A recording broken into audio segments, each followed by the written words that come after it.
The Las Vegas Raiders are clearly in search of a quarterback, and the past few weeks have been buzzing with rumors and reports. With the Raiders recently hiring an offensive coordinator and head coach, Pete Carroll, speculation is running wild about who their next quarterback might be. Some fans believe Russell Wilson could be the answer. It's not a far-fetched idea since Pete Carroll and Russell Wilson have history. Together, they won a Super Bowl with the Seattle Seahawks. This has led to talk about whether Wilson might reunite with Carroll in Las Vegas. However, NFL insider Jay Glazer, one of the most trusted names in the business, has shut this down. Glazer, who many consider as reliable as Ian Rappaport, made it clear that there's no chance of a Carroll-Wilson reunion with the Raiders. Stay tuned as we dive deeper into this and explore what the Raiders might do next. So, that's a wrap.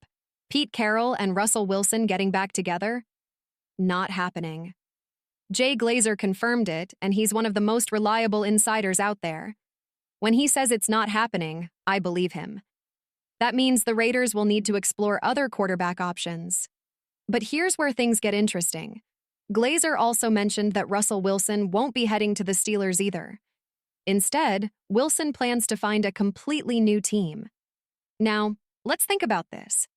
There are two teams ahead of the Raiders in the draft who might be hunting for a quarterback: the Tennessee Titans with the #1 overall pick and the New York Giants with the 3rd pick. Both teams need quarterbacks, but it gets tricky. The Titans might make sense from a roster standpoint, but since they have the 1st overall pick, they're more likely to draft a top QB.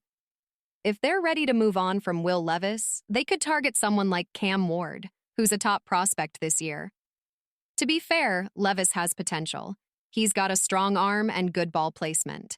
The big question is whether he can process information quickly enough for the NFL level. We'll see how it all shakes out, but one thing's for sure: the Raiders have some tough decisions ahead. The big question for Will Levis is whether he can read coverages quickly and make smart decisions under pressure. That skill usually improves by your 5th or 6th season, as we've seen with guys like Baker Mayfield and Sam Darnold. Now, here's an interesting scenario. What if the Tennessee Titans bring in Russell Wilson and let Levis develop for a year or two? That could actually work if they're not fully giving up on him yet. But if the Titans are done with Levis, they'll probably use their #1 pick on a top rookie quarterback. If that happens, the New York Giants might jump into the Russell Wilson conversation. They have a young, talented roster, a solid running back, a reliable wide receiver, and some weapons on offense. Instead of drafting a rookie quarterback, they could use their 3rd overall pick on a top offensive tackle, a defensive powerhouse, or even a versatile playmaker like Travis Hunter. By bringing in Wilson and strengthening their roster with that 3rd pick, the Giants could become competitive right away. It's a faster path to success compared to starting from scratch with a rookie quarterback and waiting several years to develop them. Sometimes winning now is better than waiting for later, don't you think? Young quarterbacks usually take 4 to 6 years to find consistent success. Just look at Jalen Hurts and Josh Allen. They had to grow into their roles. Patrick Mahomes is the rare exception. What he's done isn't normal at all. Now, it seems clear the Raiders are out on Russell Wilson, but they still have options. One quarterback I wouldn't recommend for them is Justin Fields. I'm just not sold on him. His processing speed is too slow. Reading defenses pre-snap and reacting quickly is critical for an NFL quarterback. Fields has been in 2 different systems, and he still struggles with that. So who should the Raiders consider? Kirk Cousins could be a solid choice. Sam Darnold or even J.J. McCarthy could be options depending on what the Vikings decide. Ryan Tannehill is also on the table. These are experienced veterans who may not be perfect, but they can keep the offense steady. The Raiders have decisions to make, but one thing's clear: they need a quarterback who can step up and deliver right now. The Raiders still have several quarterback options. One approach could be signing a veteran and letting multiple guys compete for the starting job. Someone like Tanner McKee or even Gardner Minshew might fit into that plan. And let's not forget rookies. Chip Kelly is the kind of coach who may prefer developing a smart rookie quarterback to run his offense exactly how he envisions it. Even if the Giants and Titans pick quarterbacks at 1 and 2, there are still talented prospects left. Last year, Names like J.J. McCarthy, Michael Penix, and Jaden Daniels weren't even guaranteed top spots. But things change fast during draft season, and we might see 3, 4, or even 5 quarterbacks going in the first round this year. Guys like Jackson Dart, Kyle McCord, and Will Howard all look impressive. Cam Ward, in particular, stands out as a top talent. Given Chip Kelly's connection to Will Howard, that could get interesting. Ultimately, the Raiders' decision might depend on what happens in free agency. But if they don't land a big name, they might roll with Garoppolo or another familiar face. One thing's clear: having the right offensive coordinator is crucial for a quarterback's success.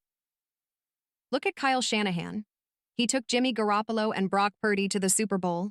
He could probably do the same with Gardner Minshew. The point? A great coach can make quarterbacks look great. Quarterbacks often succeed or struggle based on the system they're in and the coach they're working with. We've seen this with Gardner Minshew performing better under the Colts than he did elsewhere, and with Jimmy Garoppolo thriving with Kyle Shanahan on the 49ers compared to his time with Josh McDaniels and the Raiders. Chip Kelly could be the kind of coach who brings out the best in quarterbacks. I believe the Raiders' quarterbacks would thrive under his leadership, unlike with poor coaching from someone like Luke Getsy. Now, even though it's the off-season, this is really the team-building season. This is when teams make crucial moves that determine their success. Championships aren't just won on the field. They're won by the decisions made during this phase. Before wrapping up, I want to give a huge shout-out to Underdog Fantasy for sponsoring the channel throughout the season. Their support makes it possible for me to spend 3 to 4 hours daily creating content. Big thanks to them. Now, let me share my final picks of the season. This one's a big play. Jalen Carter just needs 1 sack, which I think will happen. DeAndre Hopkins needs only 13 receiving yards, another safe bet. Travis Kelce? I see him getting at least 1 touchdown. He always delivers in these games. Jalen Hurts? He just needs to run for a touchdown. With the Eagles' signature tush push, that's highly likely. The wild card? Patrick Mahomes making a catch. It's rare, but if it happens, the payout will skyrocket by 8 or 9 times. Including Patrick Mahomes in the bet raises the payout from $800 to $2,000. Why? Because Mahomes catching a pass is rare, but not impossible. Just a couple of weeks ago, the Chiefs ran a trick play that resulted in Mahomes making a catch. Andy Reid loves to surprise everyone by introducing creative plays, often inspired by high school or college teams. I wouldn't be shocked if they pull off something unexpected, and Mahomes ends up with a reception. It's a long shot, but hey, that's the thrill of fantasy football. Now, shifting gears back to the Raiders, Josh Jacobs recently opened up about his situation with the team.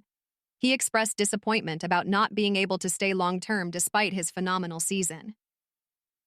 Jacobs wanted a contract extension, but the organization decided to place him on a franchise tag instead, signaling they weren't committing to him for the long haul. Jacobs said it wasn't up to him and subtly implied that it was a decision made by the management at the time, Dave Ziegler and Josh McDaniels. After their departure and Tom Clements stepping in, there was still a chance for Jacobs to sign a deal, but things just didn't work out. Reports suggest the Raiders and Josh Jacobs never even discussed a long-term contract. It seems Jacobs decided he didn't want to return, which makes sense given his frustration. He had a monster season, led the league in rushing, and rightfully wanted to get paid. But the Raiders only offered him a 1-year franchise tag. I get both sides. Jacobs wanted security, and the Raiders took the running backs are replaceable approach. What bothers me, though, is that Tom Clements didn't draft a solid running back last year. There were plenty of talented prospects, but instead the team went with Zamir White, who hasn't impressed. Hopefully, John Spachalski, who has experience drafting running backs, makes a smart pick this year to fix the struggling run game. What stood out to me about Jacobs is his commitment. Even when he didn't have to, he played the full season for the Raiders after initially planning to play only 4 games. That shows character. Best of luck to him with the Green Bay Packers. Lastly, it seems there's some tension brewing between the Raiders and Ben Johnson. Stay tuned for that story as it unfolds. This next story is pretty strange. Apparently, Ben Johnson has some bad blood with the Raiders. According to reports, he felt forced to interview for the head coach position, even though he had no interest in the job. Here's where it gets weird. Johnson's agent went public, trashing the Raiders, saying they knew Ben was never going to take that job. But when the team put in an official interview request, Johnson felt obligated to accept because rejecting it might make him look bad. Honestly, that sounds weak. If you don't want a job, just say no. No harm, no foul. But hey, it's a bizarre story nonetheless. What do you think about the whole situation? Before wrapping up, a huge shout out to Eric Allen for making the Pro Football Hall of Fame in 2025. A proud moment for a former Raider. Don't forget to hit that thumbs up, subscribe, and I'll catch you next time with another video.